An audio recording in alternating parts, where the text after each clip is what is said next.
সরকারি চাকরিতে কোটা ব্যবস্থার সংস্কারের দাবিতে টানা বেশ কয়েকদিন ধরে আন্দোলন করেছেন শিক্ষার্থীরা। তবে তাদের এই আন্দোলনে গতকাল সোমবার ছাত্রলীগ হামলা চালালে তা সহিংসতায় রূপ নেয়। রণক্ষেত্রে পরিণত হয় ঢাকা, জাহাঙ্গীরনগর, চট্টগ্রাম বিশ্ববিদ্যালয় সহ আরও বেশ কয়েকটি বিশ্ববিদ্যালয়ের ক্যাম্পাস। এমন পরিস্থিতিতে সোমবারই কোটা আন্দোলনকারীদের উপর হামলার বিষয়টি যুক্তরাষ্ট্রের পররাষ্ট্র দপ্তরের নিয়মিত ব্রিফিংয়ে উঠে আসে।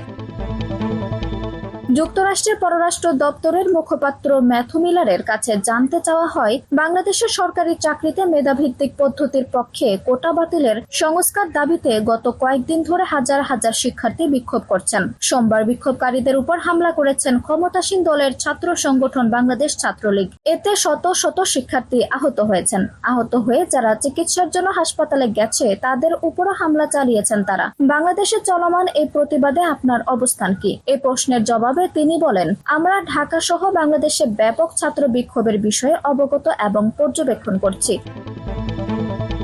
মত প্রকাশের স্বাধীনতা এবং শান্তিপূর্ণ সমাবেশ যে কোনো বিকাশমান গণতন্ত্রের জন্য অপরিহার্য। আমরা শান্তিপূর্ণ প্রতিবাদকারীদের বিরুদ্ধে যে কোনো সহিংসতার নিন্দা করি। যারা এই সহিংসতার শিকার হয়েছেন তাদের প্রতি আমাদের সমবেদনা। সোমবার 15 জুলাই কোটা সংস্কারের দাবিতে আন্দোলনরত শিক্ষার্থীদের উপর ঢাকা বিশ্ববিদ্যালয়ের ছাত্রলীগের চতুর্থমুখী হামলায় প্রায় 300 শিক্ষার্থী আহত হয়েছেন। এদের মধ্যে নারী শিক্ষার্থীও রয়েছেন। সোমবার বিকেল 3টা থেকে শুরু হয় ধাওয়া পাল্টা ধাওয়া। তারপরে শিক্ষার্থীদের উপর হামলা চালায় ছাত্রলীগের নেতাকর্মীরা। দেশের অন্যান্য বিশ্ববিদ্যালয়ের শিক্ষার্থীদের উপরও ছাত্রলীগের হামলার খবর পাওয়া গেছে।